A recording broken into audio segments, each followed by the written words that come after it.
You're listening to the Nerd to Know Media Network.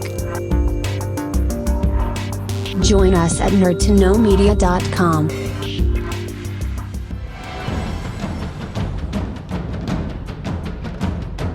Broadcasting from the Blanchardstown Centre, this is Phoenix FM.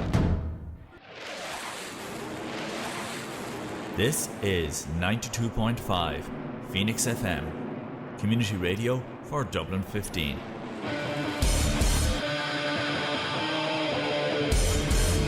Hey everybody, it's JB Jeremy Borash, and you are listening to Darrow O'Connor on the...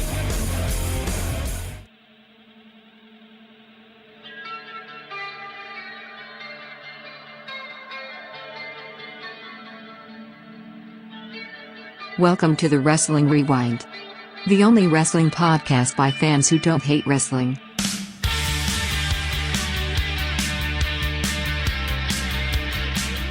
Hello everybody, it is Tuesday here on Phoenix 92.5 FM. This is the Wrestling Rewind, show 77, the only wrestling podcast by people who don't hate wrestling. My name is Darrow O'Connor. We're going to go back to the past, back to 1999, and I'm joined on the line by my co-host, Mr. Martin Herty. How are things, Martin? Excellent. We are going to party like it's 1999. You know what? Every time I think that it's like 1999 was like 10 years ago, I get really sad. It's so depressed. Yeah, because it wasn't. Isn't it? Yeah. But, so my girlfriend's 8 years younger than me. Right. And sometimes, like, so we get on really well. Obviously, we're going out 4 years now. But sometimes I don't realize that's a generational shift. Yeah. So, I mean, like, we almost had a bit of a falling out when she told me she'd never seen Father Ted. Wow. But today it was actually OSW. And But she's Irish, right? Oh, yeah. She's actually from the only town in Ireland with a Z in the name. But that's amazing. Amazing. that's quite an achievement. Yeah. Well done. Like, purely by, like, osmosis, you would, like, just pick it up. But you'd think so, wouldn't you? Like, so I think I told you this before, that, like, sometimes I would make, like, a Father Ted reference, and she'd just kind of laugh and go on. And then eventually I found out that she didn't know any of them. And I'm like, so when I made all those Father Ted references, you thought I was just saying random nonsense. Like, okay. But today we were skipping through, OSW was doing their What Bar thing on Twitter. Right. And one of the things that came up was a Taz bar. Do you remember the old Taz bar? I do remember Taz bars. She'd never seen a Taz bar. And I just... it's obviously now we're broken up. Yeah, I was going to say I don't think it's going to work out. But no, sure. Look, love finds a way, right? That's the main thing. But it does, yeah. There's some educations you got to kind of do there. Taz bars were great, man. Like they were like weird, like not caramel bars, but kind of better than a caramel bar. Like the Frogger basically, they're like dinosaurs. So dinosaurs used to be badass, and then they kind of over time evolved into birds. Yeah. Whereas Taz bars used to be badass, and then they kind of evolved into Freddos. Yeah, you could just said they're like Freddos. I think they are. I think that's just what they are. I think they are. Taz was, maybe they lost the rights or whatever, but I think Taz was phased out and this gimpy frog was brought in. Yeah, no, that makes a lot of sense. But I don't know, man. I missed the 90s. The 90s was like a much better time to live in general. Well, I mean, I lived in the north, so maybe not. Oh, okay, that's fair enough. That's fair enough. I'm sorry, my southern privilege is showing. Yeah, you guys didn't have a good time in the 90s. I apologize. And you had better crisps, the old Free Stato. Oh man. Yeah, have you been to Tato Park, by the way? Tato Park's the best, like the most surprising thing in the world. Tato Park's amazing, and the thing that broke my heart most about it was that we were actually driving down to Cork, and we went there we pulled into Tato Park on the way there rather than on the way back. Right. And I didn't know this because Tato Park has like a full buffalo farm, like actual buffaloes. You have so for anyone who doesn't know who's listening and what the hell they're talking about, Tato Park is Ireland's only theme park, right? It's a legit theme park, and it's for crisps. called Tato, right? But it's like they have like this amazing roller coaster that's just randomly there, and have amazing rides that are just randomly there. It's not really, it's randomly themed, and then you have a full zoo. But the zoo is amazing, and they have all these cool animals. Sorry, because I just realized that people are like, what are they talking about? Sorry, continue. And then like the zoo itself, like there's a zoo, but then there is like a full buffalo range, like Yeah, a huge full size one. plains, Yeah. huge sweeping plains for where the buffalo roam, basically. Yep. And on the way out, you can go into the gift shop and you can buy like buffalo steak, buffalo shank. Like there's obviously some part of Tato where Mr. Tato's out plugging buffalo in the head. But oh my god, I was so annoyed that I couldn't, because I didn't think they'd survive the trip in the back of a warm car to Cork. That's fair. But Excuse to go back now. next time I'm in Tato Park. Absolutely, excuse to go back. Now here's the thing, though, right? And you know, so I went to like a lot of theme parks. Me and my family love to go to America, right?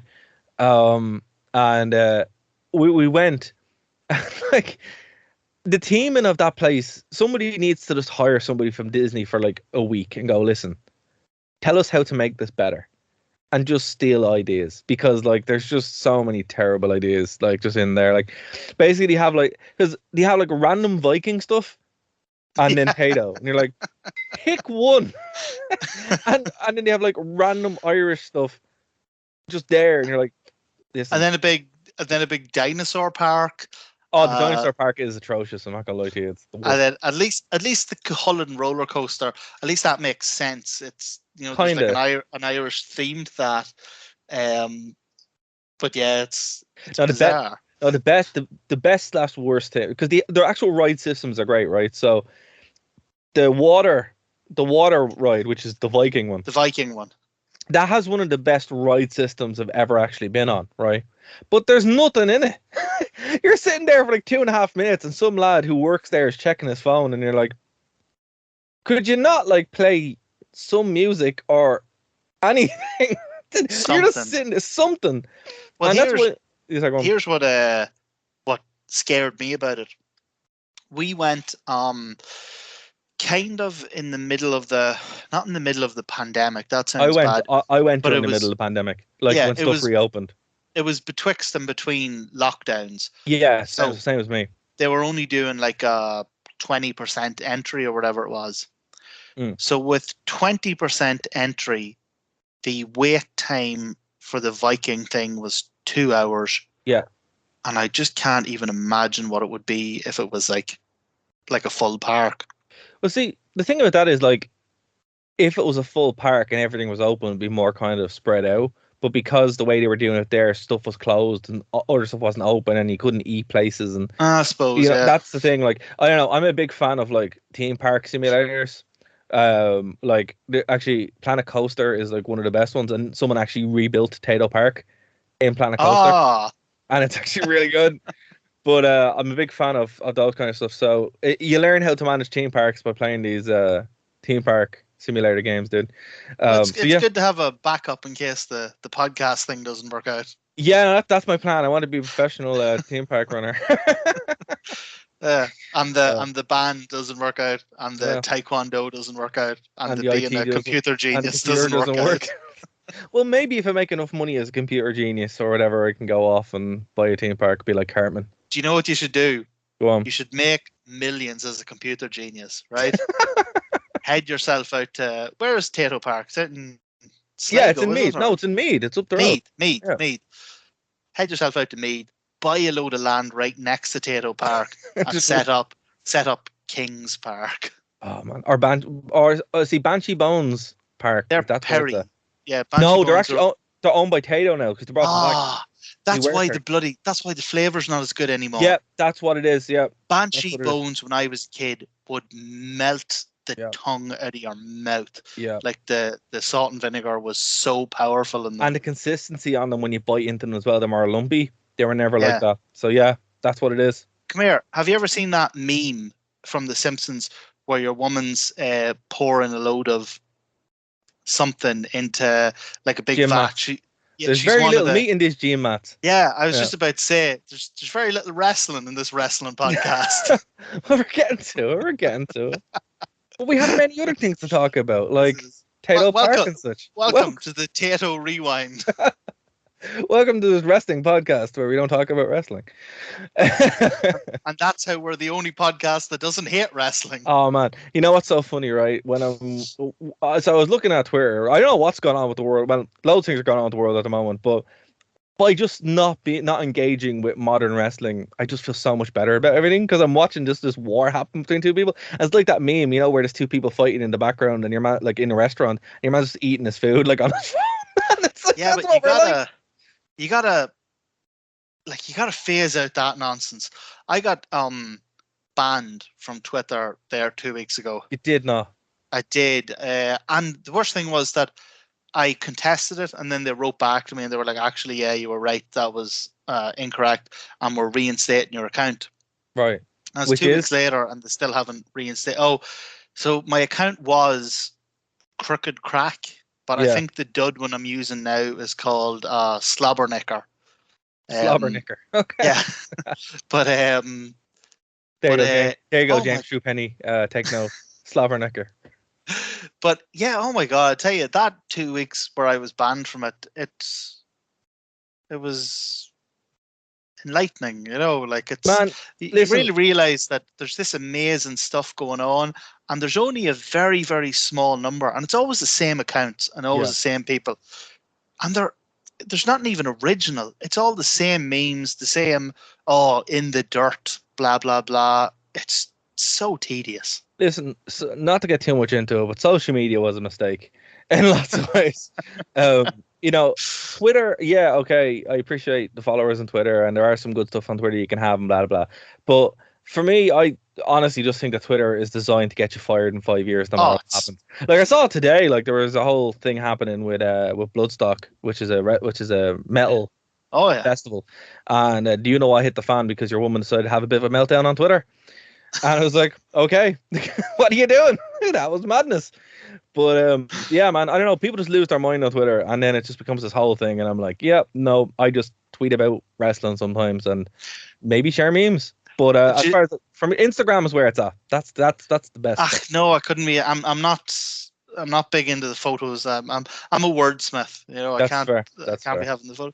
But I'll tell you. Do you remember I sent you a picture the other day of What Culture had used I tweeted them, and What Culture had used my tweet. Yeah. I was so proud of it. It was that of Tay Conti. That Tay Conti. Yes. Yeah. And the friggers have been using it all week now. They're flat out. Every bloody podcast are using it. And I'm sitting here going, that's my bloody idea. Yeah, well, as I said, when I worked for them, they didn't really pay you that much. So it is what it is. Yeah. I thought you'd appreciate a chance to air some injustices. No. Let's put it this way. It's the are what they are. I'm not going to season's open. I'm not going to shoot. Let's just put it this way. It's like I enjoyed writing for them. It was grand, but don't. My advice to everybody listening who wants to be a wrestling journalist or any kind of journalist, don't. There's no money in it. Don't. Our advice is that there are no cultaholic. Cultaholic now are apparently the sound blokes. But look, as I said, if people like What Culture, like whatever, like whoever you like, but just don't expect to get paid by them. From what I hear, cultaholic is the AEW to What Culture's WWE. Oh man, I don't know. All I know is when I was there, my articles got viewed millions of views or whatever. I got paid like £18 for the year, so I was like, okay. I could, what I used the money for? I couldn't even get I got half a ticket to go see the Aristocrats. And did you go see the first half or the second half or? No. I just put the rest to it and saw the whole lot. But that's where my my entire year's salary, that's what it's for What Culture went to. There you go. But the gig was good though. To be fair, the Aristocrats are a great band. If you haven't checked them out, they're super good. Well, I'm in the middle of paying the Pied Piper myself. Back in in July, I got the girlfriend tickets for her birthday to see the Harry Potter play. Oh, the Cursed Child, yeah. That's I've read it, but that's coming up now. So are you going off to London then? couple of weeks we're going to head over to London, and like I was thinking, I don't really care about Harry Potter, but we go Neither see do I. this play. And then we got the tickets. Yeah. And the tickets say Act 1, 2 o'clock to 5 o'clock. Okay. And then you're let out. And then Act 2, 7 o'clock to 9 o'clock. Oh my God. I've managed to 4 rope hours. myself into 5 hours of Harry Potter. To be fair, if it makes you feel any better, and you know, the only reason why I can consider going to that myself is because Harry Potter isn't in it that much. He's the main problem with that whole series. He's like the worst part of it. I thought you were about to say Harry Potter isn't even real, and I was going to go, well, neither is this. I know. Well, look, you know, it's an excuse to go to London, and the actual theater itself, man, is awesme. Like I haven't seen it, but I've seen the theater, and it looks awesome, and it's in a cool part of London. So look, you'll have a good time. So look, when are you going over? November 25th, I think. All right. Well, it used to be Christmassy anyway, so you know. Yeah. Anyway, we are 15 minutes in, and we haven't said one word about wrestling. So look, obviously, what I will say before we go into it, Dark Side of the Ring was pretty good this week. If anyone's seen it, it's Luna Vachon, which was really, really actually very good. And it was interesting because I watched it before I watched this, and the same time that this show was happening. So this show was happening in July 1999. So Luna was still kind of doing stuff in WDB, and that's when the hardcore division was really kind of becoming what it would have become. Yeah. And it's just like kind of interesting how it's all starting to kind of come together now. But this going into this, definitely watch it. It's a really good one. Oh, I absolutely will, and I love Luna Vachon. So did I. Got her stuff with Shawn Michaels was fantastic. See, I really liked her stuff with Gangrel. Yeah, well, that was later on. But yeah, but that's the whole thing about her. See, whenever I picture her, it doesn't matter if it's like Gangrel or Michaels or before Michaels. Like maybe it was just her look, her alt look, but she was just ageless. Yeah, and even with Bam Bam as well, she was the same. Bam Bam, yeah, she was just ageless, and maybe it was because she found an awesome look and she stuck with it, and it bloody worked for her.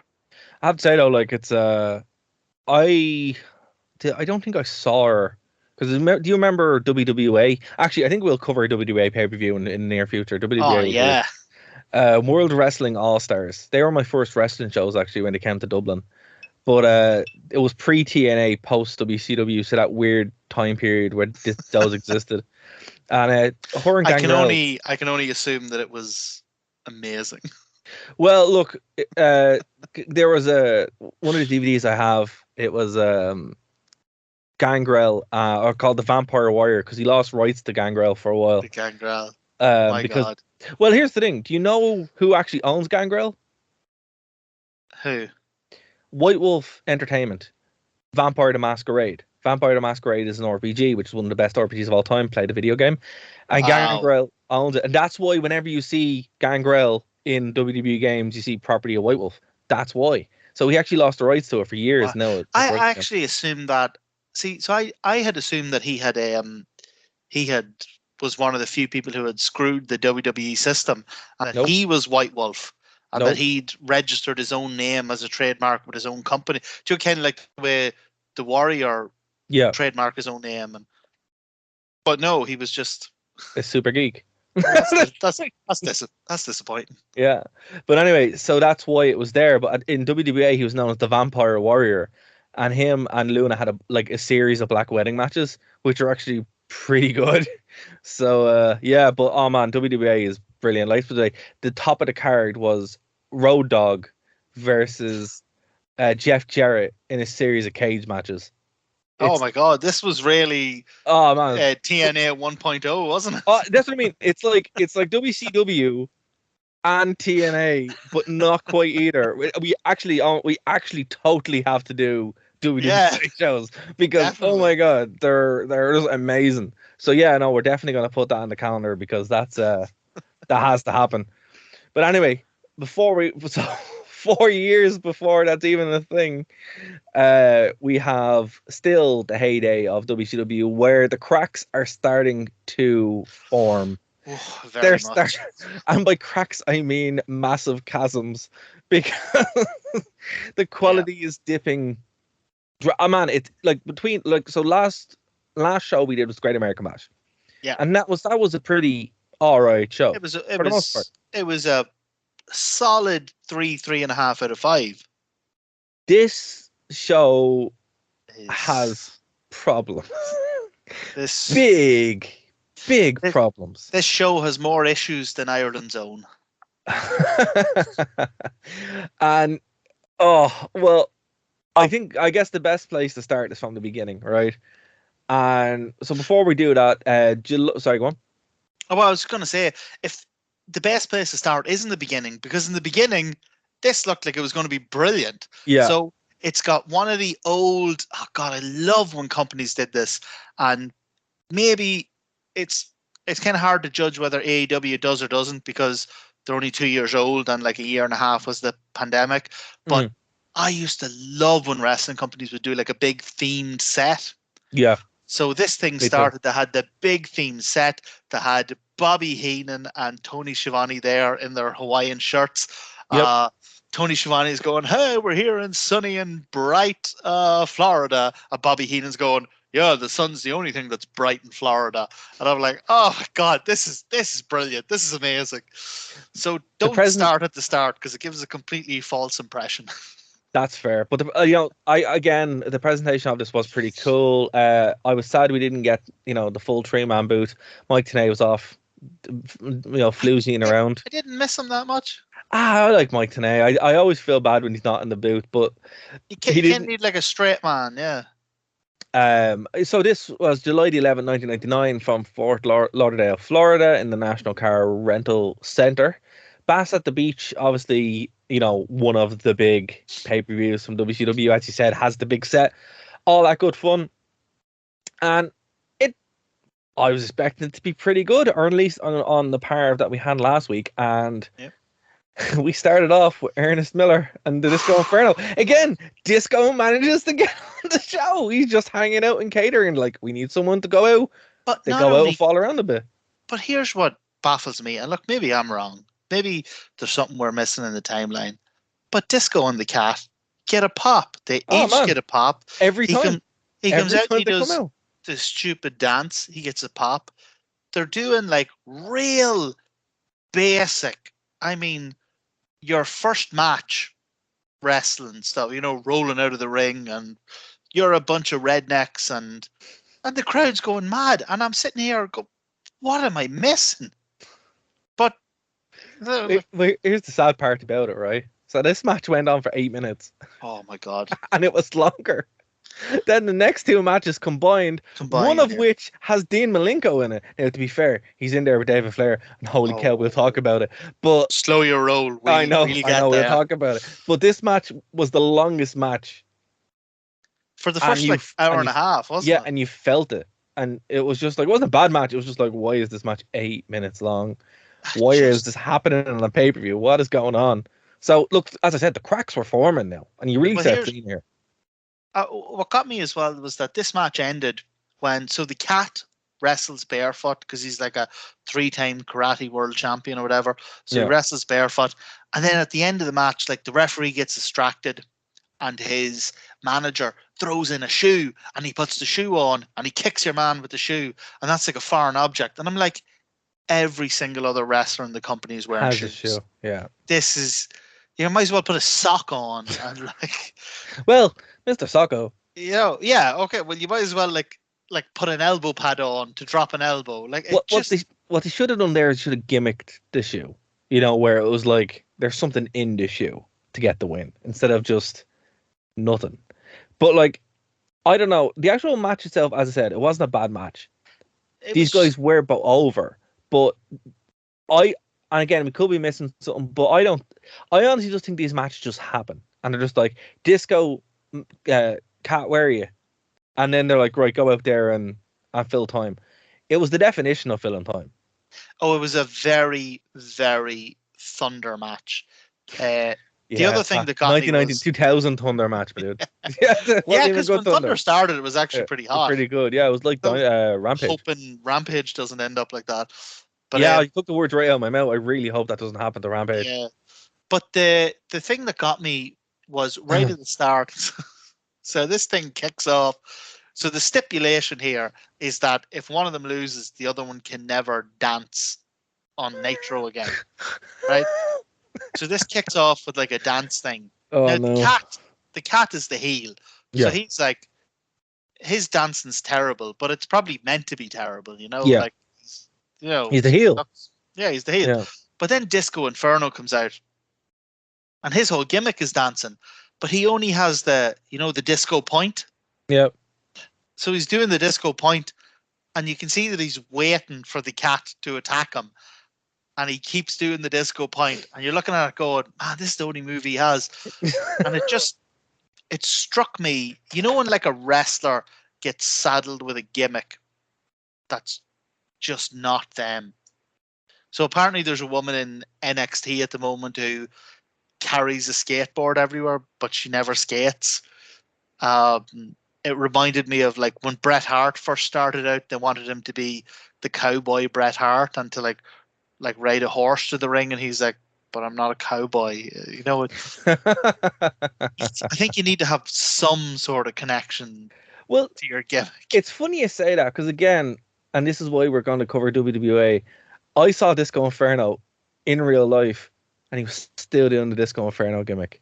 So even when he had the chance to leave it and do something else, he still went back to it because it was over. People love Disco Inferno, and I just don't know why. Yeah. I just don't know why.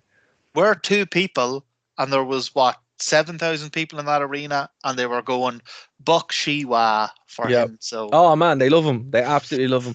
But I'm sure next week we're going to see him showing up, and he'll probably have a match. I haven't looked at the card for next week. I'm not going to because I don't like to do that. I like to be surprised. As I say, it was acceptable in the 90s. I don't even think it was. I don't even think it was. I think it was just acceptable in WCW, to be fair. Like, it was... Yeah, where anything went. Yeah. Okay, so the next match was... It's weird. The WCW Television Championship is... We haven't really seen it defended every now and then, but not as much as you would expect, obviously, because I think it's the TV belt. So when it is on the pay-per-view, it's noteworthy. Sadly, in this case, it really wasn't. Rick Steiner had a very poor match with Van Hammer, who I still like. I think Van Hammer, obviously we talked about it last week. What happened to him was it was unfortunate. But as a wrestler, I think he had a lot going for him. This match wasn't included. I was very disappointed that Rick Steiner put on such a bad performance. Well, I have to disagree with you. It was 3 minutes. It was 3 minutes. Okay. The Goldberg match. Yeah, it was. Okay. That's a very fair criticism. But for those 180 seconds, I thought it was two big, huge guys laying it in. They were very snug, This is true. Really hammering. This is true. And so that gave an air of authenticity. And then Steiner's amateur background gave it an air of authenticity. He was doing the coming in behind him and the chokehold and blah, blah, blah. So like you say, yeah, I still don't get why the crowd doesn't like Van Hammer. He looks amazing. Look, by bad match, I mean, like, this is it's championship. It's a title match on the pay-per-view. That's exactly it. It's a title match on a pay-per-view. That kind of came off like a Raw match. And not Raw nowadays. Not Raw even. from about 10 years ago. Where you'd have like a quick 5-10 minute match. Whatever. And even on Raw at this time they were doing, and wrestling the Attitude Era. Sorry folks, wrestling the Attitude Era was terrible. Right? It was really bad. Not largely, yeah. Right. And it would be 2 or 3 minutes, and you'd expect that on Raw. But even on the pay-per-views in WWE, they would be longer, particularly for championships. So with this, where Rick Steiner, where he is such a good wrestler, and Van Hammer, who, look, I wouldn't say I'm a fan because of what happened, but I'm like, I really enjoy every time he comes out. I'm like, we're going to have a good match. And it's just disappointing that they only did 3 minutes. Now, I understand why the next match was 3 minutes. This one, I really don't. I just don't. So yeah, it was disappointing. I guess it wasn't a bad match. I was just disappointed. I think that's more. Here's what I think, because it's obviously not down to them how long the match goes. They were given 3 minutes. After 3 minutes, They were two big guys who slapped the life out of each other. They And did. Yeah. I was okay with that. Look, Okay. this pay-per-view, just to warn you folks, this pay-per-view doesn't get even decent for about an hour and a half. No. But this was a tiny, tiny island of okayness in a sea of dreadful mediocrity. I wish so much that this was the second last match and it was given 15 minutes. Then you would have an absolute barn burn. Bloodbath. It would be wonderful. And I just can't believe people sat around and said, you know what would be a great idea? Everything else on this show, and then the only good match, we're just going to put it on for 3 minutes. It's disgraceful. But Well, no, I got to tell you. Now, maybe we're going to disagree, but there is one phenomenal match on this show. we'll get to that. We'll get to that. We got to it. All right. The next match, I don't think it's the next match. I don't think it's the next match. Definitely not the next. Oh, by the way, just before we go on, and Yeah. this is going to become a trend throughout the night. This Van Hammer Rick Steiner match. This is the second match in the row in which there was a direct ball shot right in front of the referee, and he did nothing. nothing. And he didn't even they didn't even comment on it. It wasn't like it was an Extreme Rules match. It wasn't like it was no DQ. It was just, and WCW was weird like this because they are quite clear with their stipulations. You know, the referee, but sometimes the referee is quite loose. To be fair, you know, it's like we've seen it with Ric Flair all the time, where he just breaks the rules and no one cares. Yeah. And the NWO always breaks the rules anyway. So Yeah. all right, well, But there's always some sort of distraction. Distraction. Or Yeah. even sometimes, and sometimes it's terrible. You can see the likes of there's a great picture of Earl Hebner doing it where I can't remember which match it is, but someone's doing a low blow, and then for no reason he just goes, he just looks the other way. But in this, there's like two matches in a row where the referee is dead center on your man's scrot, and he gets a direct shot to it, and he just says nothing. But I know. David Flair, US champion, with Ric Flair and the rest of the floozies, who defeated Dean Malenko in probably one of the worst matches I've ever seen in my life. And it's not because of Dean Malenko. Shenanigans abound. David Flair randomly being there looking lost. And again, David Flair was trained by Chris Kanyon. He should be so much better than he was. And he's not good. Dean Malenko could get a good match out of a brush. So you're saying David Flair was worse than a brush? David Flair, here's what gets me with this. David Flair, his whole gimmick in this match was that he's not a wrestler. Yeah. And that he's crap. And that if it was a fair fight, Dean Malenko would kick 7 shades of shite out of him, right? Mm. David Flair can't even act like a bad wrestler. That's the problem. Like, it wasn't that he's so unbelievable. I can't even believe him as he just looks like someone from a completely different universe who was accidentally transported into this one. He looks like he's lost the entire time. That he has no idea what he's doing. He's just standing there, and you're like, okay, you know the way, what's it? Dominic. You know the way Dominic's there, and you're like, okay, I don't really buy Dominic as a wrestler when he's with Mysterio. Yeah, but the difference is, you buy him as a wrestler. You're like, oh no, you're a wrestler. You're just, you just need to go off a little bit and then you'd be grand. This is the worst case.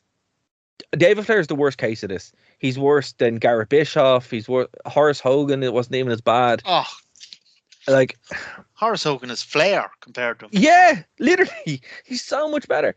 And I'm just sitting there the whole time going, why does he have a belt? Why is he on this show? And what are we supposed to feel here? Because we're obviously supposed to hate him. It's like, okay, but it's not even like it's go away. It's pure go away. It's like, this is just there's no reason for this. Here's the thing: when you are a bad wrestler who's so bad that you can't even act like a bad wrestler, that's a meta level of shite I can't even comprehend. Do you know what it reminded me of? Have you ever seen the film The Foreigner? I haven't, no. It's dreadful, right? But it's a Jackie Chan film set in Ireland. Oh my God, is this where you have Not Jerry Adams? And Pierce Brosnan Yeah, is it's not Jared, not not Jerry Jared Adams. Adams. Oh my right? God, yeah, I've seen bits of it. And I was looking at it going, it reminded me of this because whenever that film came out, I was working in a newspaper, I was doing film reviews at the time. Mm. And I said, Pierce Brosnan has the distinction of being an actual Irish person with the worst Irish accent in a Jackie Chan film. And that's what this match struck me as. An Irishman couldn't do an Irish accent. A bad wrestler couldn't even act like a bad wrestler. Just everything about this, it didn't even stink. It just there wasn't even there wasn't even a match. There was just shenanigans the whole time, and it's like, you know, Aaron Anderson, the stuff he's doing in AEW now, it feels, know what this feels like? It feels like they were trying to do that then to an extent, but it just wasn't there. And now what they're doing with Cody, it's kind of a replay with it, but Cody can actually like wrestle. So they're like, right, you can go in and do it. Holy hell, like Arn, Tully, Sting can all still wrestle. Yeah. You know? But that's it, like, you know, and it's again, you know, I know we're the only podcast by wrestling fans that don't hate wrestling, but we're trying to be as like forgiving on this as we can be. And it's like, as you said, the cracks were forming last month, but now the cracks are like chasms. And you're just starting to see it now. So yeah, so look, the next match was the No Limit Soldiers who defeated the West Texan Rednecks. Yeah. In an elimination match. Look, it was 15 minutes. I don't really know what story they were trying to tell. This is kind of a case where, well, Dara, the story was that rap is crap and country is better. I know. And that story went on for 4 months at this stage, is it? I was trying to dig into a bit more than that, trying to find something a little bit better than that, but no. That is pretty much what it was, and I think week to week we probably would have got a bit more insight. But yeah, that was pretty much it. We've seen this now. 3 maybe 3 or 4 months, but maybe 3 pay-per-views now. Yeah. And look, here's the thing: is the matches are good. The matches are good. High flyers against the guys of like Kurt Hennig and the Wyndhams and all that. Like, these are good matches. Mm. The story is so boring and so old hat that the fact that we've only had to deal with it on pay-per-views, I cannot imagine what it would be like watching this on Nitro every week for 3 goddamn months. Every time I see it, I'm trying to find a different element. And that's what I was kind of trying to dig into here. It's like, is it literally just that? And it is. There's no attempt for it to go for belts. There's no attempt to go for prestige. It's literally just rap is bad, country western is better. Rap is crap. This rhymes. Imagine I said to you, because it's the 15th of October now. So imagine I said we were having a chat about music and you said rap and I said, hey, rap's crap. And you went, well, there, because it rhymes. Yeah. And then I kept saying that to you every week for 3 months. Oh, that's a good way to put it, actually. That's WCW in the 90s. And this is... There you go. And you haven't brought Russo in yet. Russo's still working for WWE, folks. So I can't believe this. It's not his fault. He's not even there yet. And here's the thing is that it's such bullshit. But these matches have all been good. This is the first decent match. Yeah. It's not great, but this is the first. There's some really good bits in it, though. Brilliant. Really good bits in it. Like, you know, I don't really like tag team matches that much because I think eliminations work better if you're telling certain stories, right? Yeah. Like, a good tag team match is phenomenal, but I do think the Texas style elimination is like a much better way to tell a wrestling story, a tag team sometimes. Yeah. And in this case, it was perfect. But the actual eliminations allowed the guys to tell some remnants of a story or do something interesting. Like, the Hennicksplex I pop for huge. And massive, And just Mysterio being Rey Mysterio, not hurt, and 20 years younger. It was unreal. Your man Swole, who is not a wrestler, he is not gave a hell of an account of himself for someone who is not a wrestler. Yeah. You know, David Flair, who's supposed to be a wrestler, learned so much from Swole. Sure, look, I have the lowest self-esteem in the world. I trained as a wrestler for 2 years and never got a single bloody match. And even though, like, in front of a crowd, I mean, and even I know I am a better wrestler than David Flair.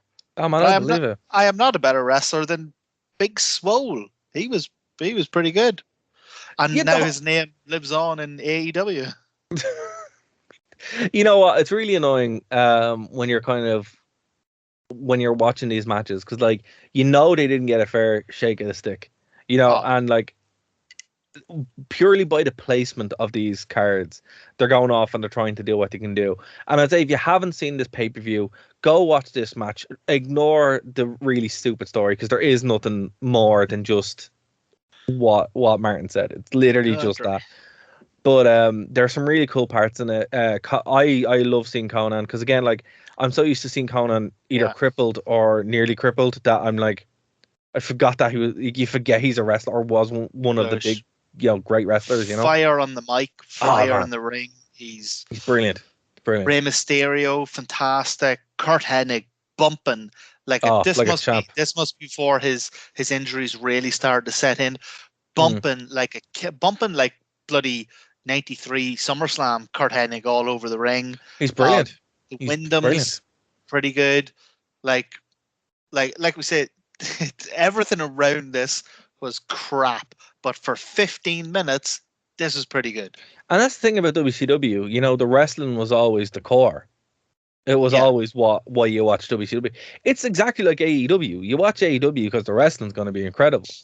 And that's but also the stories are brilliant. Exactly. But like, you know, WCW used to be like that too. But I say, hold your roll there, man. Let's not go mad comparing All Elite to... But okay, so the next match, I'm gonna hold my hands up, man. I enjoyed it a great deal. Wow. It was. This is why we need Dave. I was desperate to hear Dave's opinion of this. Junkyard Invitational. I tell you what, when Dave does come back, we're just going to do a segment on this with Dave, because this is everything he likes in life. So he'd love this, you know. And when Dave does come back, we're never letting him go again. # enslave Dave. Exactly. Tweet Dave, because he needs to come back. So, okay, I'm just going to read through some of the participants in this, right? So, Fifth Finlay, Jerry Flynn, which was weird, Johnny Grunge, Hack, Horace Hogan, Brian Knobbs, Hugh Morris, La Parker, Lord Stephen Regal, Rocco Rock, Silver King, David Taylor, and Mikey Ripwreck. There were a few others as well, but that's who I have here in front of me. I didn't hate this match. It's so ridiculous, but we're going to see more of this, right? We're going to start seeing a lot more of this garbage, and this was flaming hot, pristine garbage from WCW. But I didn't hate it. I thought it was gas. Poor Fifth Finlay. Poor everybody in this. Everyone deserved so much more, except maybe Horace Hogan and Hugh Morris. But, you know, it is what it is. I hated this. That is fair. I'm not going to not defend even it. On like an ironic, silly, fun level. So like these hardcore matches are never great matches, but like you know, keep them short, get into them, bang bang, crack crack, smack smack. You can get into all that. Do a couple of huge spots. I'll tell you what. I'll go through the good first, right? Okay, yeah, okay, that's fair. That's fair. The setup was class. Yeah. You know, the helicopter thing looming over it. I could have done without. At the start of it, they had one of the like roving reporters or whatever go out, and he said something like, "I've spoken to a number of my spies, and I've found the location of the junkyard match." And I'm like, "So what? If you didn't have your spies, we're just gonna have 15 minutes of blank on this pay-per-view. This pay-per-view match wouldn't happen." Yeah, exactly. But okay, so like the setup was pretty cool, looked awesome. There was a brilliant spot where a guy comes out in a forklift and lifts a car, and Fit Finlay jumps out the back, it jumps out the boot of the car, like just in time, and runs away, and like that was cool. And everything else about this 14-minute massacre was dreadful. It didn't have any of the stuff that makes a hardcore match fun. Well, it wasn't. Because it wasn't. It was like, as I said, we've seen the matches with Hack and Bam Bam, Yeah, Malone, and they're great. This, yeah, I don't know, man. I like when they try stuff. okay, look, yes. And I think one of the things I love about AEW is that they try different things, and sometimes it doesn't work. Sometimes it's a failure, but it's a noble failure. This wasn't. But I can't even say that this was a noble failure. It was Okay, so fair. bad. So it was full of like erratic WWE camera work. Like I did hate that. Yeah. it was all over the place. There was no, like, you got this huge setup, man. Make some killer spots, like, Dude, there was no But one there. There was no one there to do them. Look, just look. 14 minutes of guys hitting with, like an exhaust pipe and then a wrench and then But look, bored like, me to tears. here's the thing, right? The workers in this, I hate to use that phrase, but I have to. The workers in this match were Steven Regal and Fit Finlay, guys who you wouldn't really expect to be in a hardcore match, right? Le Parker was there and he did nothing. He did nothing in this. He didn't do any of his spots. He was literally, as you said, just hitting them with things. Brian Knobbs, terrible. Hack, he did a bit, but this is the worst I've seen him in WCW, which was upsetting. And I'm like, I don't know. I appreciate, like, I think it could have been the start of something good, but it did have problems. I have an idea. Go on. Do you know? I think this could have been amazing. Do you know what they should have done? Well, They should have pre-recorded this. I yes. mean, maybe they did. Probably did pre-record it. But this should have been pre-recorded, right?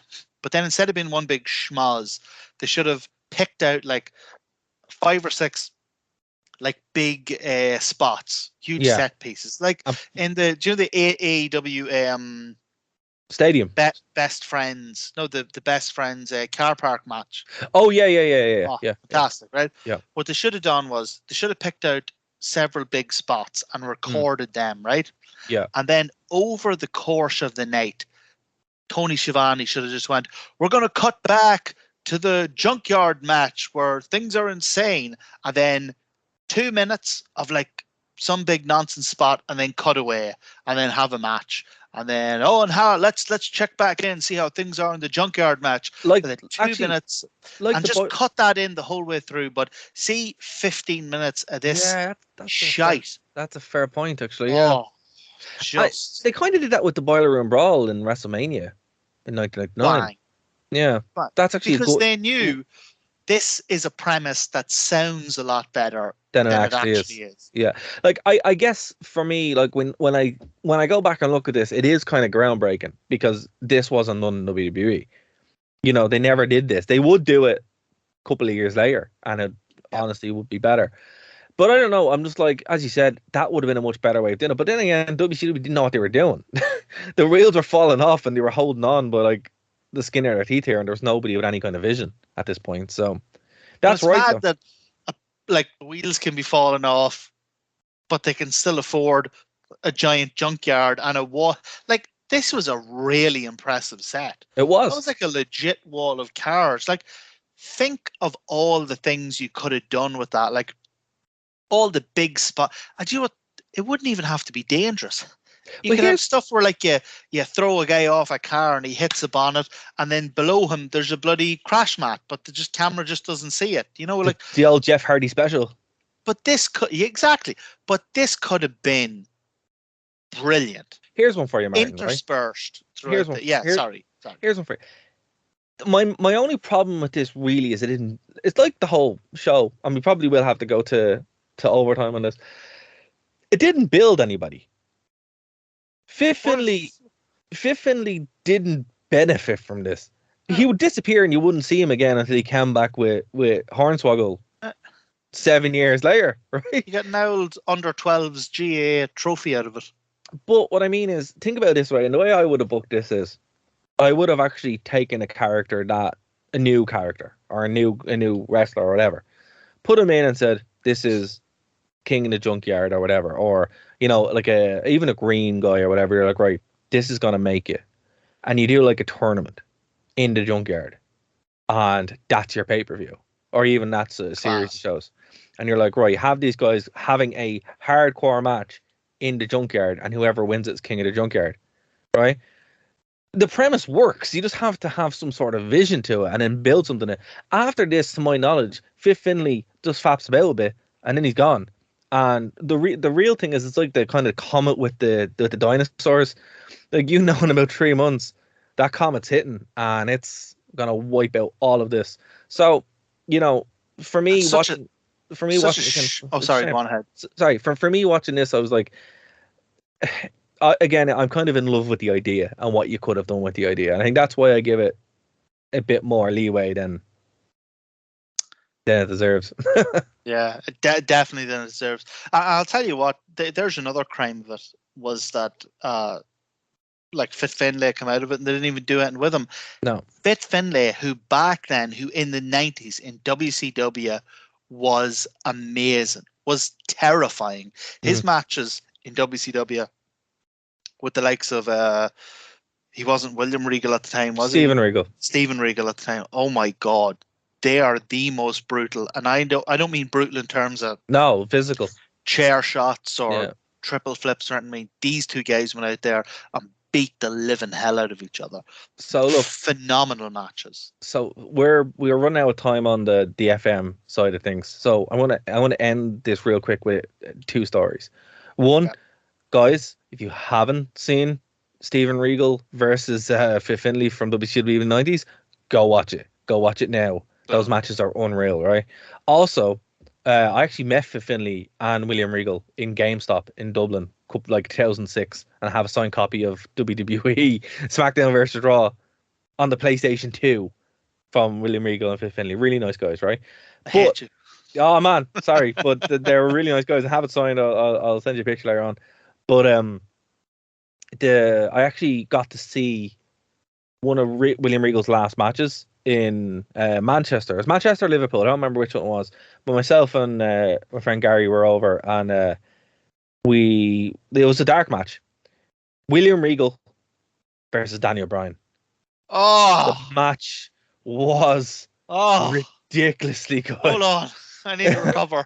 It was ridiculously good. It was like 15 minutes, and it was phenomenal. And it just happened out of nowhere. Everyone was just like, "What's going on?" And then it obviously was his like retirement match, but obviously they just did it, and it was great. So, you know, this is terrible if we're signing off here.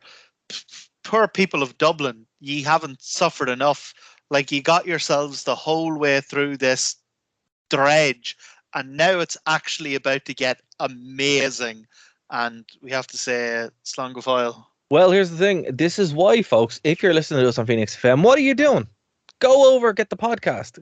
We're all over the place. We're on Spotify. You can find us on nerdtoknowmedia.com. You can find us on the True Penny channel, or you can just go on our social medias and find us there, or you can type in thewrestlingrewind.com and it will take you to where you need to go. We do a show every single week. If you want to ask us to review something, you can. nerdtoknowmedia@gmail.com, or hit us on the social medias, or you can tweet us. Also, thank you to True Penny for hosting the show, and we'll be back next week here on Phoenix 92.5 FM. But again, if you want the full show, you have to go over and you have to go get it. We're on Spotify, iTunes, all that good stuff again. So go over and check out the rest of the show. We'll talk to you next week here on Phoenix 92.5 FM. Keep our love. All right, folks, that's going to do it for this edition of the Wrestling Rewind here on Phoenix 92.5 FM. If you want the full show, there's 2 ways you're going to be able to get it. Join us live, 11:30 p.m., 6:30 p.m. Eastern, over on the Wrestling Rewind YouTube channel. TheWrestlingRewind.com will get you there, and you can join the chat and join in on the fun. Also, if you want, you can check us out on the podcast. The podcast can be got from our channel, Nerd to Know Media. You can subscribe there, or you can go to the True Penny channel, or the True Penny Show channel, and you'll be able to get it there for free, no cost to you, and there's a whole bunch of content there as well. But thank you for checking us out here on Phoenix 92.5 FM. So, Wrestling Rewind. We'll see you next week. Yeah! Rock and roll! have nothing else to do on a Saturday, do you like nerd things? Now check out Nerd to Know Basis here on Phoenix 92.5 FM, 5 p.m. to 6 p.m. And then head over to nerdtoknowmedia.com for all of our shows as part of the Nerd to Know Media Radio Network. Thank you for listening to a Nerd to Know Media production.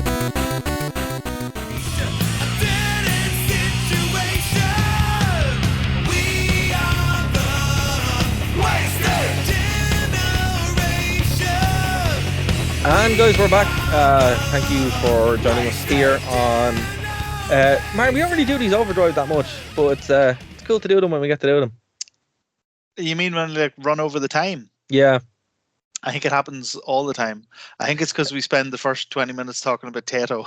That's fair. That's fair. Hey, man, but in my defense, we do an FM radio show, and we need to have content. So, well, it's in Dublin. It gets people so over. At least they'll get the Tato references.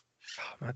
It's funny. I used to work for a company, a very big company, and and I was based in London, and obviously I wasn't living in London, but my boss would always talk about Tato, and I'm like, "Is this what culture?" No. This is a big tech company, and I was like, "Yeah, man, Tato's cool." Facebook. No. I wish. Are you going to tell us, or you're not allowed to tell us? No, I'm not allowed to tell you. I'll tell you after. Sign a non-disclosure. I've signed many non-disclosures, man. It's ridiculous. The crazy stuff. It was Pornhub. No. Actually, they did have their servers in Dublin for ages, which is ridiculous, and they got hit with like a bunch of like legalities from that stuff. Some of it as well.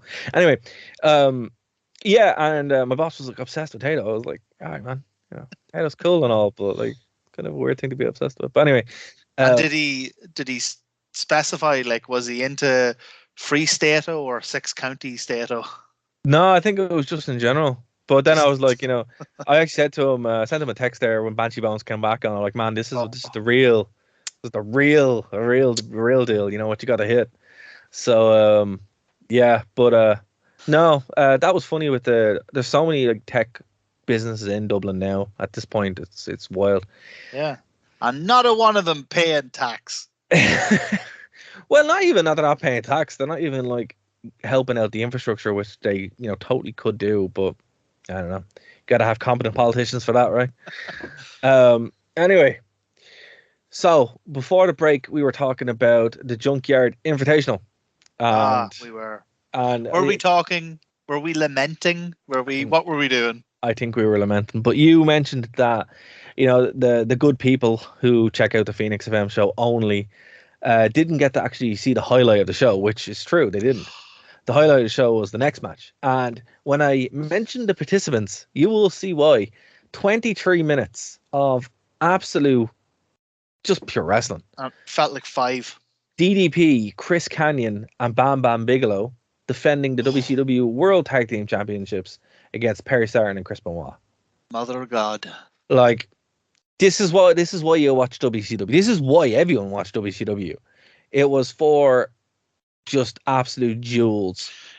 We are now 1 hour and 34 minutes into this abortion of a pay-per-view.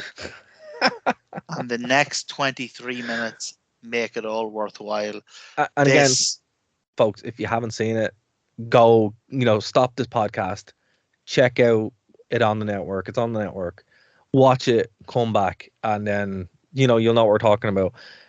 It's brilliant. And look, I have so much respect for Kanyon. I always was a fan, but so much respect for him now that I know his actual impact on wrestling. Yeah.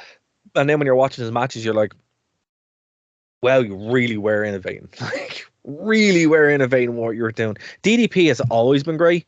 DDP is just absolutely just fantastic, unreal. Bam Bam is Bam Bam Bigelow. And you know what? It's so good to see Bam Bam in WCW again in a spot he deserves, and not just smacking random gobshites with a bin. To be fair though, he works really well with Hack, man. Come on.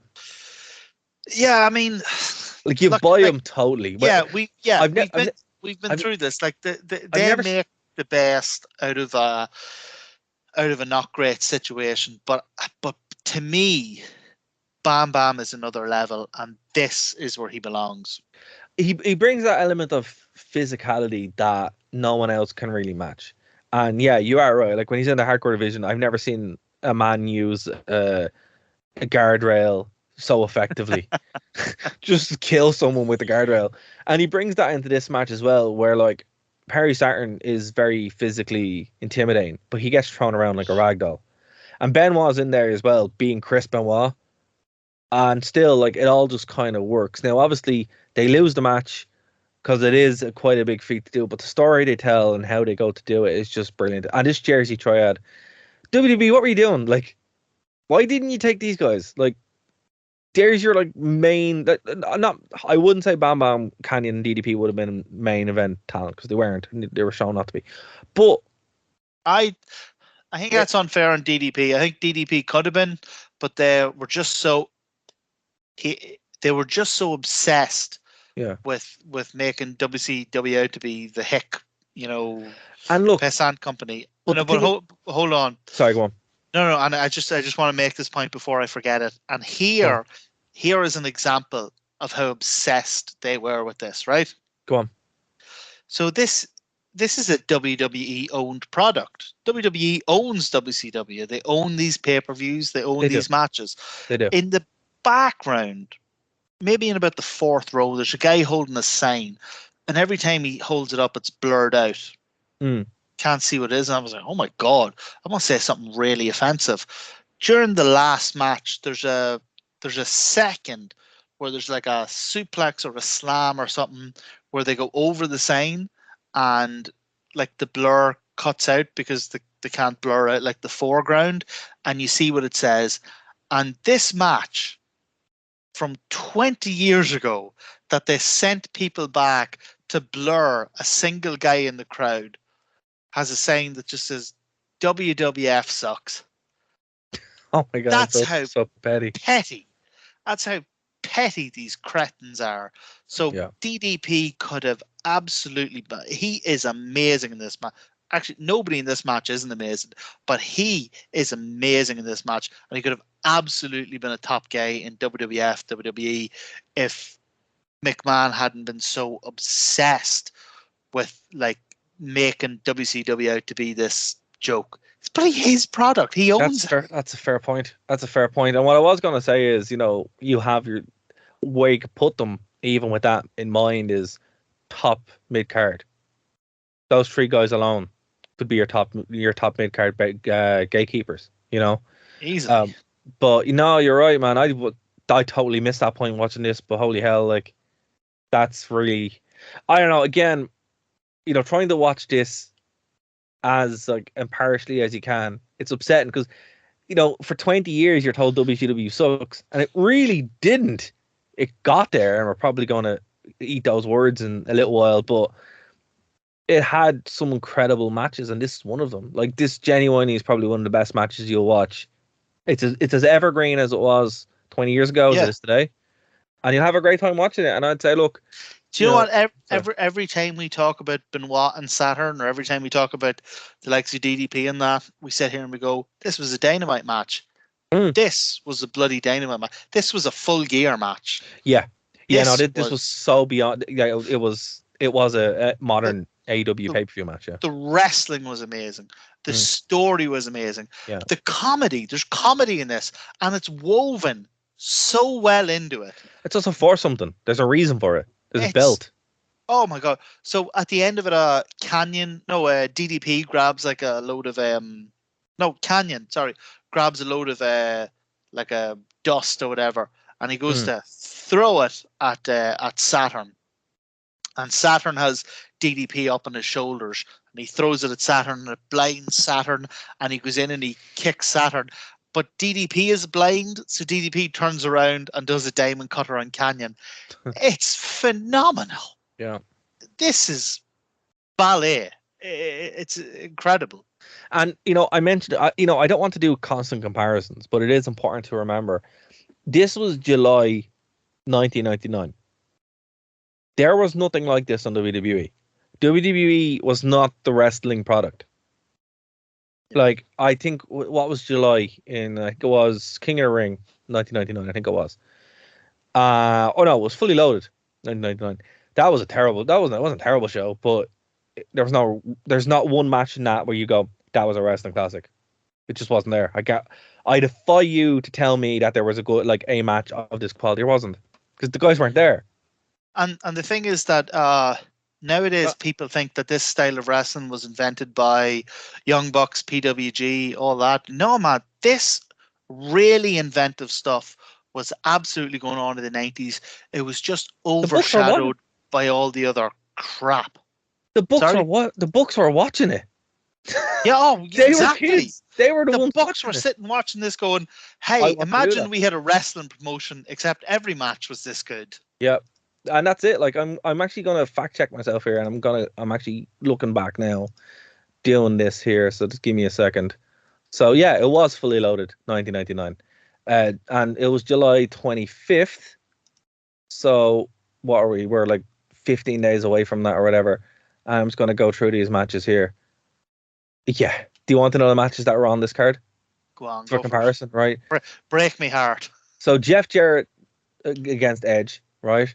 The Acolytes defeated the Hardy Boys, but okay, fair enough. And that sounds, yeah. That was a 3-on-2 handicap match. So I suppose clear enough. D'Lo Brown Who was the third Acolyte? No, third Hardy Boys, Michael Hayes. This is Michael Hayes was dressing up as well. Ah, okay, very good. D'Lo Brown defeated Mideon. Big Boss Man versus Al Snow. Big Show versus Kane. Ken Shamrock defeated Steve Blackman in a 9-circle match. To be fair, this actually was not a bad show, but again, it sounded all right. No, as I said, it's an all right show. Road Dogg, X-Pac, Billy Gunn, China. Triple H defeated The Rock in a strap match, and then Austin defeated The Undertaker in a first blood match. But here's the thing. That show was pretty good, and it actually was a better show than Bash at the Beach, but there was no wrestling that was as good as this match.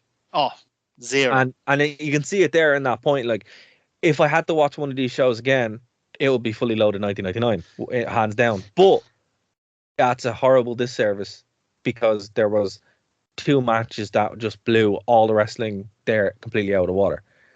So it is kind of unfortunate, but this is the way it is. I'm just running over my notes just to make sure I didn't, because I mean, look, it was 24 minutes long. It was brilliant. Yeah. You're never going to properly convey it over a podcast. So we're pretty much missing everything out, but I just want to make sure. Oh my God. This is how good DDP was. There's a moment in it where DDP goes up and he stands on the edge of the turnbuckle to cheer to the crowd, and he genuinely slips. He trips and he falls over the turnbuckle and tumbles out of the ring, and the whole crowd starts laughing, right?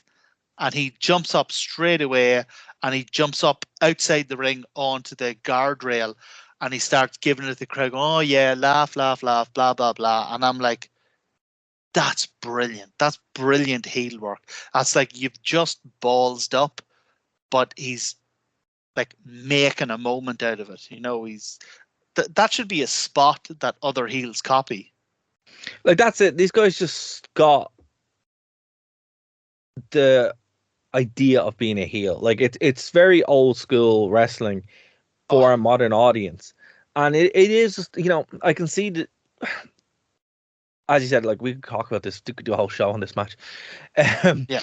But, like, absolutely, it really does show the different dynamics of WWE at this time under Vince Russo to WCW under what it was.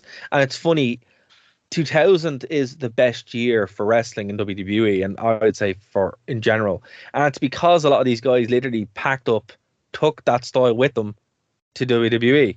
Where they were allowed to go with it. The Radicals and that, and Chris Jericho and Kurt Angle and, all this kind of stuff. And he moved towards it. But, man, like, again, guys, if you haven't seen this, while the show is kind of in the pits, yeah, it does have this shining jewel that deserves more praise than it got. This is what would you say? Like, overall, this is a D minus, D plus, because, and it's solely the grading curve is spiked at this match, and then the rest of it's just down. But we'll move on. Okay. To. I don't want to, but I know we have to. We do have to. Actually, no, because this next match is it's very WCW. But Yeah. it's so WCW that Yeah. it's actually all right. So no, you're right. D plus. D plus, yeah. Look, Mills Lane, who was the I don't know if you watched Celebrity Deathmatch as a kid, but I love Celebrity Deathmatch. Yes. And Mills Lane was in it. He was the referee, and to actually see him in real life, I'm like, oh, you were a real referee actually at one point, not just Mala. And yeah, so Buff Bagwell with Judy Bagwell defeated Roddy Piper, Ric Flair. Again, I hate Ric Flair, always on the shows here many times. We got to point out as well that this was not a wrestling match. It wasn't. It was a boxing match. Yeah, sorry. I don't know, man. Like it wasn't bad. Here's the thing. I'm going to surprise you here by completely agreeing with you. Brilliant. This was very indicative or very typical of Roddy Piper, Ric Flair matches at the time. Neither of the guys were in the best shape of their careers. They were not, yeah. Very limited, particularly Roddy, very limited in what they could do. And we've seen this over the past 4 pay-per-views because there are all of them. They are, yeah. Very limited in what they can do, but they keep coming up with genuinely inventive ways to hide that. So Roddy Piper is out there. He does nothing in this match but throw random punches. But they throw so many gimmicks in on top of this thing that for 6.5 minutes, this is bloody entertaining. But that's the thing, like, you know, you can badmouth WCW all you want, and you can badmouth this, and Ric Flair deserves it. Roddy Piper as well wasn't in. Like, I hated pretty much everything these guys have done for the most part. This though, and because there was no real reason for it. Oh, I want to be president. No, oh, you're president. No, I want, that kind of stuff. That doesn't mean anything. Buff Bagwell beat Roddy Piper in a boxing match. And Buff Bagwell looked like he, could do it. Well, okay, so let's look at this match, right? So you're a viewer, right? And you're sitting watching this match, and the next thing, Judge Millsley comes out, and he's the ref. And you're like, oh, that's pretty cool. That's quite funny. And then they're going to have your man. I can't remember his name. Let's get ready to Bruce Buffer. Michael Buffer. Sorry. They have Michael Buffer come out and announce this match, and he's introducing Judge Millsley, the most famous television judge. And I'm sitting there going, Judge Judy's a bit more famous. And then the next thing he goes, and now with Buff Bagwell, Judge Judy. And I'm like, oh my God, they have Judge Judy in this, and it's bloody Buff's ma, Judy Bagwell. Yeah. So already I'm laughing, right? They get the boxing match, right? The first round is just them boxing. It's just to make clear that, like, it's a boxing match. Buff has the stuff. Buff's better. And then the next thing, Ric Flair is spraying stuff on the edge of Roddy Piper's gloves, and now Buff Bagwell is blind. And then Buff Bagwell's ma see what's going on, and she chucks a bucket of water at Roddy Piper. And then Roddy Piper gets knocked out with a blockbuster, despite the fact that it's a boxing match. And then the next thing, Ric Flair is running after Buff Bagwell's ma, and she chucks a bucket of... I mean, this is just fantastic. It's nonsense, but it's fantastic. It's nonsense, but it gets over Buff Bagwell. Oh. It's like it actually achieves a purpose. It's not just random, which is our complaint with the Junkyard match, which is equally as ridiculous but not fun in any way and achieves nothing. Exactly. And they have really learned from the last pay-per-view. So was it the last pay-per-view where they had the what was the stupid match they had? The cage was two pay-per-views. No. It was the referee versus. Oh yeah, I think that was the last one. Yeah. See, that would have been a fun match if it was 3 minutes long, because they had some fun spots in it. Yeah. They realized what they're doing. They said, bang, this thing's going to be 6 minutes long max. We're going to gimmick the hell out of it. It's going to be fun of really funny spots. Man, this worked. Yeah, I really agree. enjoyed this. And you know what? If it had ended there, actually would have been fine. Oh, yeah. Fine. I'll tell you what, it was a damn sight better than the Brawl for All. Oh God, yeah. Well, yeah. I think the Brawl for All was before it. Before it was, yeah. Was it actually? Yeah, it was, yeah, because WrestleMania 1999 had Butterbean versus Bart Gunn. Oof. So yeah, it was a Brawl for All did it first, but WCW did it better. There you go.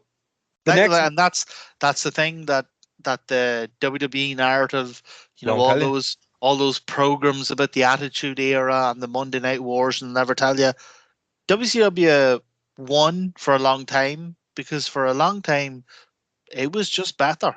Yeah. Not had the biggest stars, not had the. It was just a better show. And look, here's the thing: we're about to move on to the main event, which had the big stars, and it was the drizzling. You know what? The best thing on this show was, basically guys who were not the biggest stars. That's not what people watch WCW.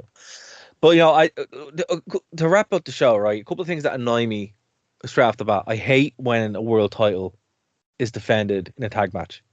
I hate it. I hate it. I don't even know how you hate it because I can't even think of another example.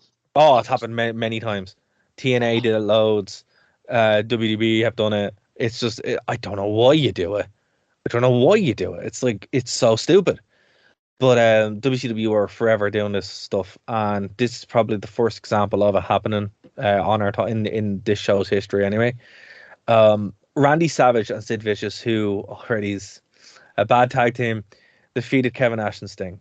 And Nash needed to lose the belt. He did, but not this way. It needs to be said that on the way into this, like 4 times, the commentators kept saying, anyone who pins Nash can win, even his own partner. And I'm like, how? How would that work? That's not how a match works. That's a fatal 4-way match. That's not a tag match. Just make it a friggin' fatal 4-way. Just do that. Yeah. This is like the bloody. Do you remember the Flair Hogan cage match with the barbed wire around the thing? And sorry, apologies. You're all right. It had so many different rules that nobody knew what the hell was going on. Yeah.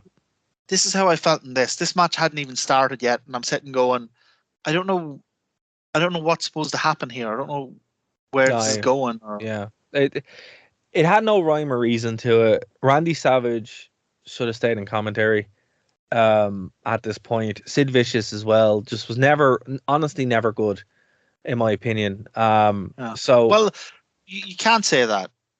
You can't call the person not good. Sid Vicious would have been good for some things. The man is so red, he would have made a tremendous lighthouse. Okay? So I don't think it's fair for you to say Sid Vicious is not good. And I won't accept it, Dara. That's fair. He would have made a fantastic lighthouse. But look, as I said, I don't know why they thought this was a good idea. I don't know what they were hoping to achieve. It probably was Kevin Nash, just because I think Kevin Nash was booking at this point. He's probably like, look, I don't mind losing. I'm not losing in a straight match. We'll book some BS and we'll all go home. And that's kind of what happened. To call a spade a spade. Sting was there. He did literally nothing. Well, hold on now. I have to say, I think Sting, there was 4 people in that ring, and Sting was the only one who had his working boots on. He should have won. I think he should have won. He should have won. He should have. That's what I mean. He should have won. But I think he made, and as Steve Borden tends to do, he made the best of a bad situation. And that's fair. But as I said, he did literally nothing. The match would have been the same if he. Yeah. If he wasn't there. That's what I mean. I love Sting. I'm probably one of the biggest Sting fans out there, right? When this happened, I just wanted him to win. And then when it ended, I'm like, what was the point of you being there? If the point of you being there was to literally do a match, so if that match happened, then he did a lot, but he wasn't involved. He wasn't. No, I get what you mean. You know what I mean? In fact, I'm kind of the opposite of you in that I didn't really have WCW growing up. So this thing we're doing, like, so my main image of Sting is AEW. So Interesting. this thing we're doing has been awesome for me. So Yeah, because Sting's I've been amazing, man. getting to see Sting's career in reverse. I'm getting Right. to see him in his prime, and maybe that's why I just thought he was brilliant in this. Well, look, Sting's the icon for a reason, Yeah. right? And like, there are better Sting matches. If we go back, and we will be going back, you'll see more of them. And TNA, he had some great matches as well. Yeah. But it's just what annoys me about this is it's like, I don't know why if he was there just because he's the only guy in the ring that can actually go still at this point. Because Kevin Nash could still go, his knees were not totally gone. Kevin Nash could go, he just wouldn't. He just wouldn't. That was the thing. He just didn't want it. And Here's what the I thing think is that this match. Oh, sorry. This match was the absolute epitome of WCW, right? Yeah, This had a big match feel. it did. That's fair. It did. Yeah. They were all big guys. They were all big characters. Mm. Everything about this was big. And then the bell rang.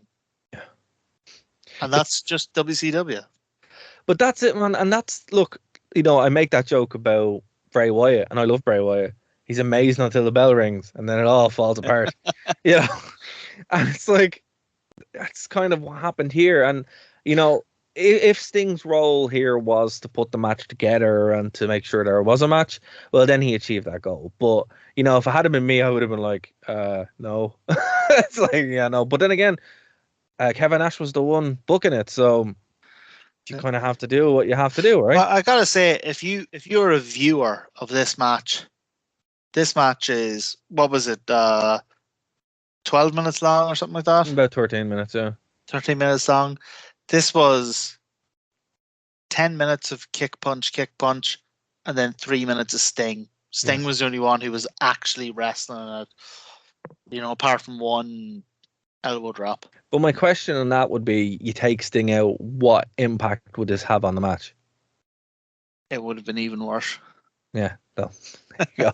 In terms There of, you go. I know what you're saying. Sorry, I'm being facetious. No, I know you're right. what you're saying right. in terms of storyline. It would have made no difference whatsoever. He was just there for no reason. Like, Yeah. literally, I just don't understand it. I'm like, what were you doing? And he should have won. I honestly thought the way they were talking that was going to happen. That Sting would win. They And kept then setting the bloody thing up. They set up the whole thing. They're only short of saying it was going to happen. But and they it never didn't. explained how. Like, what would happen? Would Sting tag in and then pin him? The way I thought they were going to do, no if sense. if like Kevin Nash was knocked out, he'd go over and pin Kevin Nash. Or Surely he's not if legal unless he's tagged. Oh, that's it. It makes no sense. It But just- you know, It was like the cage match again. I was just sitting here going, I can't even appreciate the physicality because I'm just sat here going, what?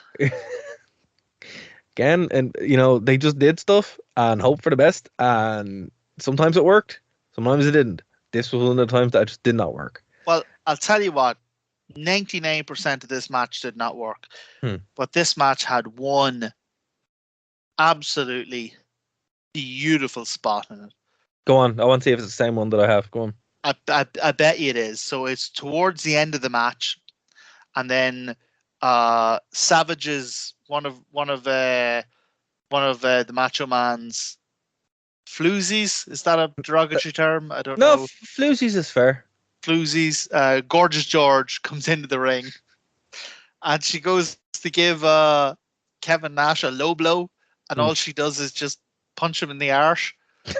And he doesn't even he's in the middle of trying to power bomb Sid Vicious, and he doesn't even register that she's punched him in the arse. So he keeps trying to power bomb Sid Vicious. So then she goes in for another low blow and just punches him in the arse again. And then he goes like, oh well, obviously this woman doesn't know where testicles are, so he just slumps forward, and Oh man. it was just hilarious. That's just amazing. hilarious. I did, yeah, that moment kind of made it all worthwhile. But then again, look, when your top moment or most memorable part of the match is a spectacular botch or a comedy botch, you're like, okay. And I'd say, look, watching this show, it's a D plus.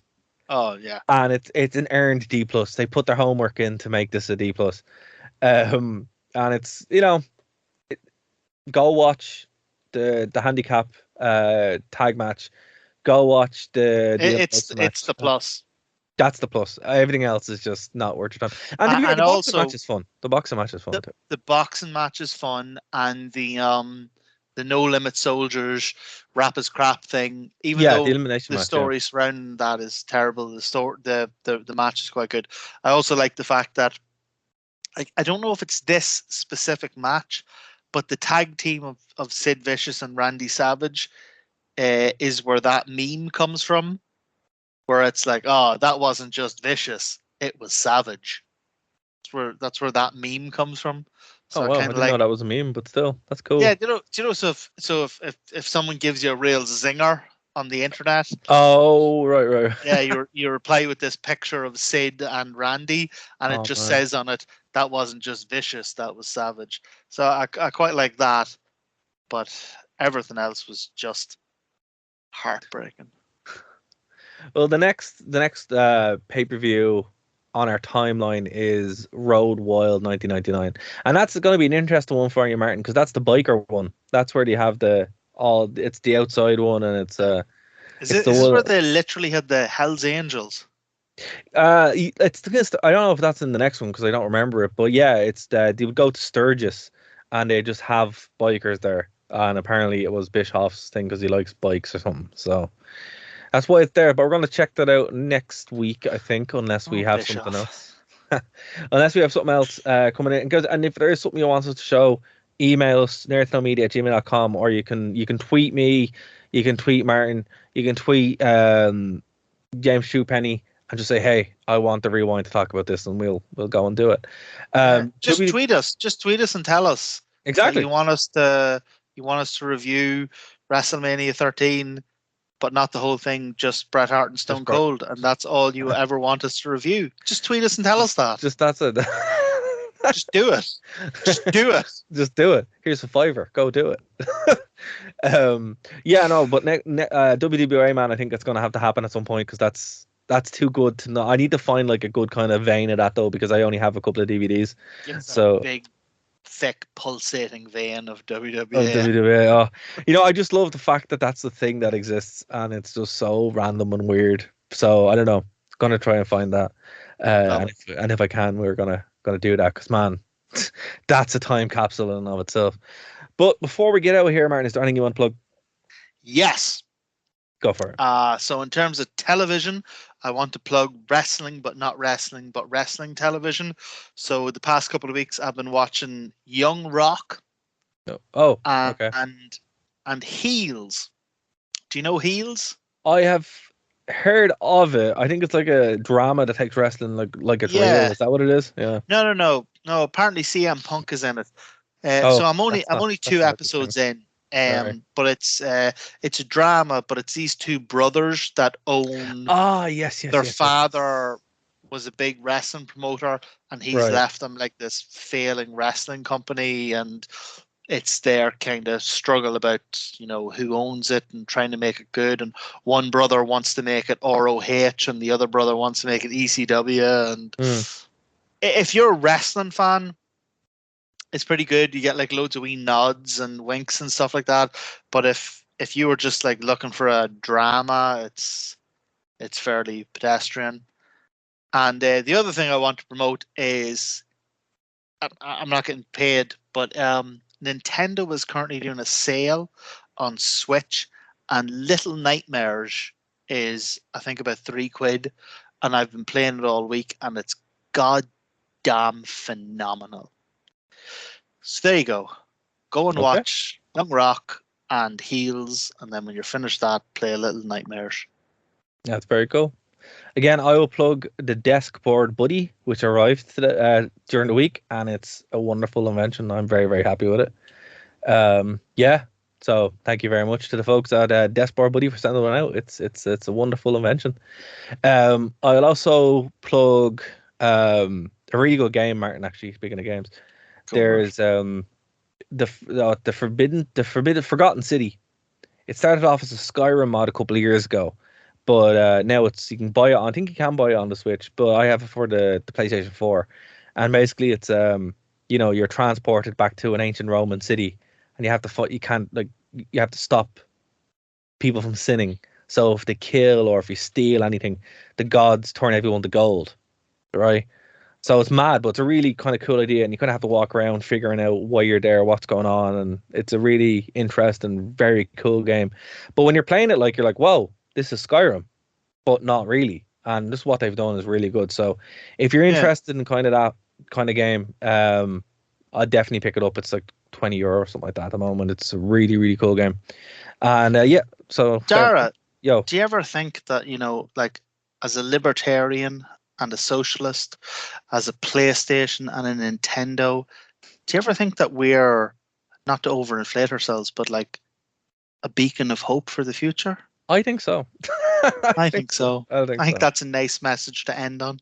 I agree with that, Martin. I think that's really good. And guys, if you like what we're doing, spread the word of the show. Let people know that you like the only wrestling podcast that has people that don't hate wrestling, because we watch stuff that isn't terrible, and we avoid the modern conflicts because we get to go back into our little time machine and watch stuff and laugh at stuff that was 20 years ago and have a good time. So we will be back next week talking about WCW Road Wild. And thank you all for hanging with us. We'll talk to you next week. Bye, guys. Keep our left.